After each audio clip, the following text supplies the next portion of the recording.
So a lot of people are facing a tussle, IPM Indore और IPM Rohtak कौन से exam के लिए प्रिपेयर करें. Both are lined up on 16th of July and 17th of July. ये video बहुत crucial है उन सारे स्टूडेंट्स के लिए जो दोनों एग्जाम लिखने वाले हैं. We are going to give you a strategy that will help you deal with both the exams simultaneously. जो टसल आपके दिमाग में अभी चल रही है कि कौन से वाले के लिए पढ़ें कौन से के लिए नहीं, वो टसल खत्म होने वाली है. फॉलो सुपरग्रेड्स ऑन यूट्यूब, टेलीग्राम पे एक बहुत अच्छा चैनल जो कंटेंट दे रहा है आपको आईपीएम और बाकी सारे एग्जाम्स के लिए. सुपरग्रेड्स को आप वहां पे भी फॉलो कर सकते हैं. अगर आप हमारी ऑनलाइन क्लासेस की डेमो देखना चाहते हैं तो we have put in one link in description box. अभी जाके खुद को रजिस्टर करिए. दोनों एग्जाम्स की गहराई में जाने से पहले इंपॉर्टेंट है दोनों के डिफरेंसेस को और सिमिलैरिटीज को समझना. अगर डिफरेंसेस और सिमिलैरिटीज आपको समझ में आ गई तो आपके लिए पढ़ाई करना और दोनों को साइमल्टेनियसली प्रिपेयर करना बहुत आसान हो जाएगा. सबसे पहले let's understand the level of difficulty of both the examinations. IPM Rohtak की अगर बात करें, the questions that will be asked from you will be easy to moderate level of difficulty. IPM Indore की बात करें तो moderate and tough level of difficulty के questions ही आपसे पूछे जाने वाले हैं. Now when you talk about how you are exactly going to solve the aptitude based examinations, what matters most for IPM Rohtak, क्योंकि वहां पे लेवल ऑफ डिफिकल्टी इजी और मॉडरेट है तो कंपटीशन के लिए पूरा का पूरा स्टूडेंट कंपटीशन जो है वहां पर अच्छी स्पीड मेंटेन कर सकता है. ये बात हो रही है आईपीएम रोहतक की. अच्छी स्पीड क्योंकि वो मेंटेन कर सकता है तो मैटर करेगा आप स्पीड के साथ एक्यूरेसी को भी मेंटेन करें. लेकिन जब आईपीएम इंदौर की बात कर रहे हैं तो मॉडरेट और टफ लेवल ऑफ डिफिकल्टी के क्वेश्चंस हैं तो वहां पे accuracy is paramount. IPM Rohtak में speed as well as accuracy both are paramount, लेकिन स्पीड थोड़ा ज्यादा मैटर या रोल प्ले करने वाली है. बात करते हैं सेक्शनल वेटेज की. तो आईपीएम इंदौर में सेक्शनल वेटेज में quantitative aptitude as well as verbal ability, ये दो क्वेश्चंस पूछे जा रहे हैं, यही दोनों सेक्शंस पूछे जा रहे हैं. जहां तक आईपीएम रोहतक की बात है तो लॉजिकल रीजनिंग भी पूछी जाती है, क्वांटिटेटिव एप्टीट्यूड भी पूछा जाता है, वर्बल एबिलिटी भी पूछी जाती है, डेटा इंटरप्रिटेशन भी पूछा जाता है. बट पिछले 2 सालों से we have been checking that data interpretation का कोई भी क्वेश्चन आईपीएम रोहतक के पेपर में नहीं आया है. हमने डिफरेंसेस को समझ लिया. अब डिफरेंसेस के साथ कैसे डील करेंगे वो अपन देखेंगे. अब सिमिलैरिटीज के बारे में बात करते हैं, क्योंकि सिमिलैरिटीज अगर हैं तो ये फायदा आपके पास जरूर होगा कि उन लाइंस पे चलकर आप दोनों एग्जाम्स को एक साथ टैकल कर सकते हैं. सबसे पहले sectional timings. So both exams are having same kind of sectional timings. तो आप जब प्रैक्टिस करेंगे, आप जब मॉक्स लगाएंगे और वहां पर अगर सेक्शनल टाइमिंग अगर आपके पास है तो it's going to be fruitful for Indore as well as Rohtak. Preparation time from now on almost same preparation time for both the exams, so it becomes mandate right now कि आप दोनों की प्रिपरेशन को इस तरीके से लेके चलें आज से लेकर एग्जाम डेट तक, ताकि किसी भी एक एग्जाम के ऊपर प्रॉब्लम ना आए और दोनों के दोनों एग्जाम्स में आप बहुत अच्छा परफॉर्म कर सकें. So Rohtak is on 17th July and IIM Indoor's IPM aptitude test is on 16th July. Talking about syllabi भी दोनों एग्जाम्स का 70 to 80% बिल्कुल मैच करता है. सिर्फ लॉजिकल रीजनिंग का सेक्शन आईपीएम इंदौर एग्जाम नहीं पूछता आपसे. इसका मतलब बाकी बचा हुआ पोर्शन आपको इस तरीके से पढ़ना है ताकि वो इंदौर में भी काम आपके आ जाए और रोहतक में भी आपके काम आ जाए. Now let's talk about some important common topics before we understand the strategy. Because अगर इन कॉमन टॉपिक्स के ऊपर आपने काम करना चालू करा तो आप दोनों एग्जाम्स को इक्वली फेस कर पाएंगे, चाहे वो इंदौर हो या रोहतक हो. तो वर्बल एबिलिटी की अगर बात करते हैं तो these topics are reading comprehension, para jumbles, para completion as well as vocabulary. Mostly ये टॉपिक्स ऐसे हैं जहां से डेफिनेटली क्वेश्चंस आपसे पूछे जाएंगे. तो आप अपनी इंग्लिश में ये पर्टिकुलर टॉपिक्स को रोज की रीडिंग में इंक्लूड कर लें.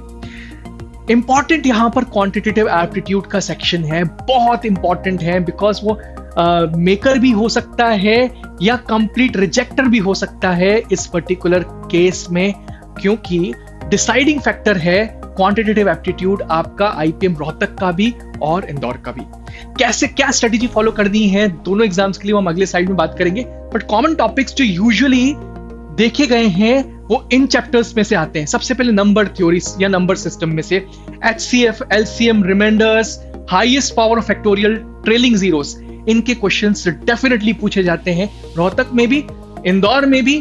इंदौर में थोड़े एप्लीकेशन बेस्ड क्वेश्चंस पूछे जाते हैं, थोड़े टफ लेवल के क्वेश्चंस पूछे जाते हैं। रोहतक में सीधा सीधा क्वेश्चन आपसे पूछा जाता है। नंबर थ्योरी या सिस्टम में से भी लास्ट 2 डिजिट या unit digit, successive divisions, divisibility rule या फैक्टर्स रिलेटेड क्वेश्चंस भी 100% पूछे जाते हैं। तो ये जो आपको 2 कॉलम्स दिख रहे हैं सबसे ऊपर, वो बहुत इंपॉर्टेंट हो जाते हैं दोनों के दोनों एग्जाम्स के लिए। बात करते हैं थर्ड पार्ट की। थर्ड पार्ट में आपको दिख रहा है अरिथमेटिक वाला सेक्शन, जिसमें लिखा है percentages, profit and loss, ratios, partnership, averages, mixtures and allegations, time and work. ये सारे क्वेश्चंस मोस्टली आईपीएम रोहतक पूछता है हर साल। सो आईपीएम रोहतक का अगर आप पेपर देखेंगे, क्योंकि इन क्वेश्चन से एप्लीकेशन बेस्ड क्वेश्चंस पूछना थोड़ा मुश्किल बैठ जाता है, तो आईपीएम इंदौर इस पर्टिकुलर क्वेश्चन को टच न कर उन पोर्शंस को टच करता है जहां से एप्लीकेशन बेस्ड क्वेश्चंस फॉर्मुलेट होना आसान है। अब वो कौन सा वाला पोर्शन है जो लास्ट में हमने लिखा है, AP, GP, set theory, sequence and series और डेटा इंटरप्रिटेशन। और यहां पर क्योंकि एप्लीकेशन बेस्ड क्वेश्चंस पूछे जाते हैं, तो ये आईपीएम इंदौर के लिए बहुत इंपॉर्टेंट खासियत वाली चीज हो जाती है। और जब हमने बात करी अरिथमेटिक वाली क्वेश्चन की, वो खासियत है आईपीएम रोहतक की।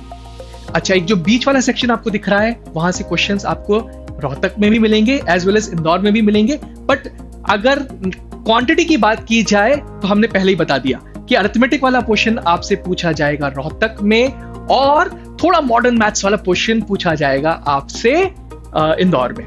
Quadratic equations, boats and streams, pipes and cisterns, graphs, geometry, बहुत इंपॉर्टेंट, ज्योमेट्री और ट्रिग्नोमेट्री रिलेटेड क्वेश्चंस भी इंपॉर्टेंटली आईपीएम इंदौर में पूछे जाते हैं। So these are the common topic. However, हो सकता है किसी पर्टिकुलर क्वेश्चन से इंदौर में ज्यादा आ रहा है, पिछले सालों में हमने जो चेक किया, किसी पर्टिकुलर क्वेश्चन से रोहतक में ज्यादा आ रहा है, बट ये आपके कॉमन टॉपिक्स हैं और बहुत इंपॉर्टेंट टॉपिक्स हैं। अब इनके साथ कैसे डील करना है नेक्स्ट टाइम में। So right now the best strategy is, जितने कॉमन टॉपिक्स हमने पिछली साइड में बात करे, English as well as quantitative aptitude, उनके लिए एक अलग स्ट्रेटेजी होगी।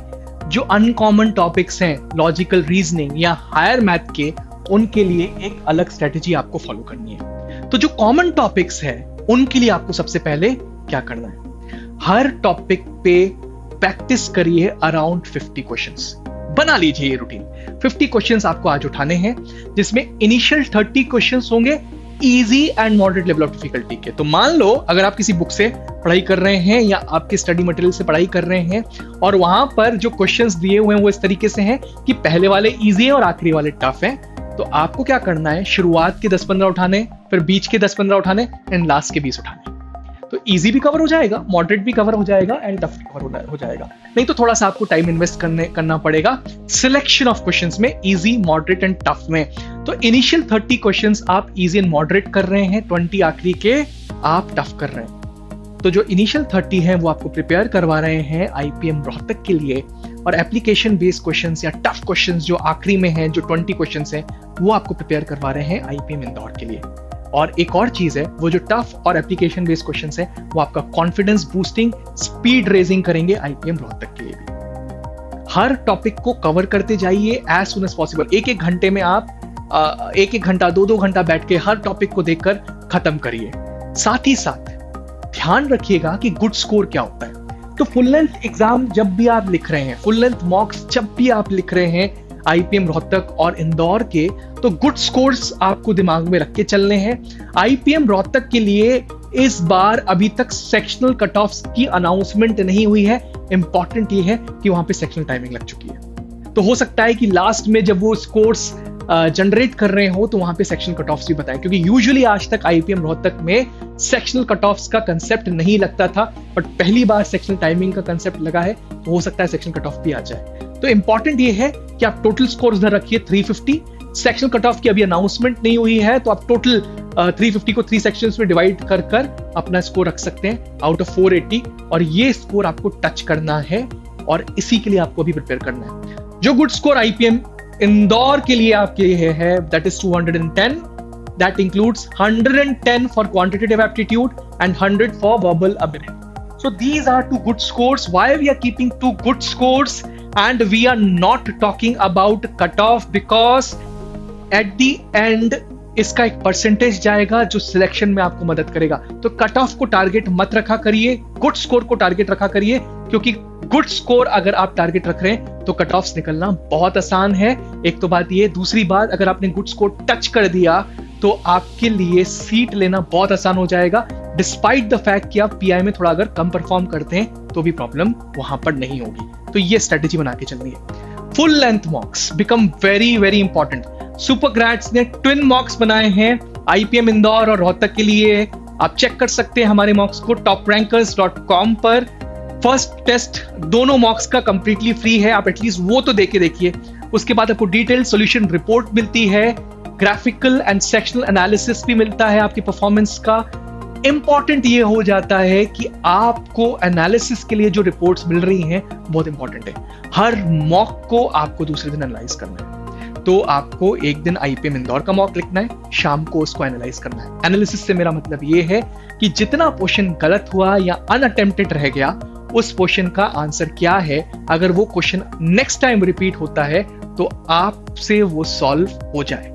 तो उसके लिए आपको हेल्पिंग हैंड्स लेने पड़ सकते हैं. चाहे वो आपने जो क्लासेस ली हुई उनको रिविजिट करिए, अपने फैकल्टी से डाउट पूछ सकते हैं, अपने स्टडी मटेरियल को चेक कर सकते हैं. लेकिन analysis becomes more important part than attempting a full length mock. तो एक दिन आईपीएम इंदौर का मॉक लगाना है, दूसरे दिन रोहतक का लगाना है, उसी शाम को आईपीएम इंदौर को एनालाइज करना है, उसी शाम को आईपीएम रोहतक को एनालाइज करना है. Make it a strategy for 20 days. हर दिन आप मॉक लगाइए. ट्रस्ट मी ऑन दिस, आप एनालाइज करते जाएंगे और जो स्ट्रेटेजी हमने आपको बताई है टॉपिक वाइज चलने की, your marks are going to boost on an everyday basis. I can vouch on that. Sir आपने अभी तक कॉमन टॉपिक्स के बारे में स्ट्रेटेजी बता दी, अनकॉमन टॉपिक्स का क्या करें वो बताइए. Important, give dedicated time to LR. आपको 2 घंटे लॉजिकल रीजनिंग के लिए हर रोज निकालने हैं और किसी भी एक टॉपिक के 30 क्वेश्चन सॉल्व करने हैं.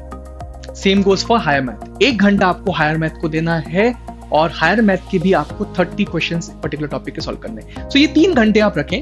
1.5 घंटा हो सकता है एलआर के लिए जाए, 1.5 घंटा आपका हायर मैथ के लिए जाए, या फिर 2 घंटे एलआर के लिए जाए, 1 घंटा हायर मैथ के लिए जाए. ये 3 घंटे की आपकी स्टडी अनकॉमन पोर्शन के लिए होगी. और लेवल ऑफ डिफिकल्टी अगर आपको क्या फॉलो करनी है इसमें, 10 इजी, 10 मॉडरेट, 10 टफ. ठीक है, आप चाहें तो ये कर सकते हैं. हायर मैथ वाला पोर्शन थोड़ा सा टफ भी सॉल्व करने की कोशिश करें और वहां पे हेल्पिंग हैंड लें, क्योंकि वो वाला पोर्शन इंदौर में पूछा जाने वाला है. तो वहां पे टफ लेवल ऑफ क्वेश्चंस की प्रोबेबिलिटी ज्यादा बनती है. और एलआर वाला पोर्शन में आप इजी और मॉडरेट नंबर ऑफ क्वेश्चंस को ऑन दी हायर साइड रखें, क्योंकि वो आईपीएम रोहतक में पूछे जाने वाला है. Before I tell you the last tips for 20 days, we have started new batches for 2022 and 23 as well. In fact ड्यू जेट के भी नए क्रैश कोर्सेस हम लॉन्च करने वाले हैं बहुत जल्द. To book your demo classes, just click on the link given in description box and enter your details. Now let's move to the important tips for last 20 days. Right now is the time when you have to go back to the basics again and again. Bar bar basics को touch करना पड़ेगा. फॉर्मूले and concept should be handy, और जब भी वो आपको जरूरत पड़े आप फॉर्मूले एंड कंसेप्ट्स को चेक कर सकें. बार बार ये करिए. इन फ्रंट ऑफ यू हर बार फॉर्मूले कॉन्सेप्ट्स को रखे रहिए.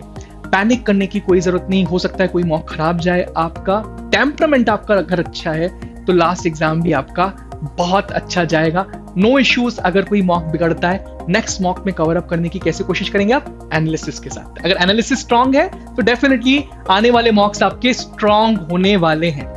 हर दिन कम से कम 8 घंटे आपको नींद लेनी है, क्योंकि इससे आपका ब्रेन स्ट्रांग होगा. ध्यान रखिए इस चीज को. बाकी बचा हुआ टाइम, जितना आपका बाकी बचा हुआ टाइम है 16 आवर्स, उसमें से जितना मैक्सिमम आपकी कैपेसिटी है वो आप डिवोट करिए स्टडीज को. बीच में लॉजिकल ब्रेक्स लेना भी जरूरी है. That's all from today. Follow Supergrads on YouTube channel. Subscribe us everywhere on Instagram, Facebook, as well as on Telegram. We'll meet in next video. Till then, bye bye.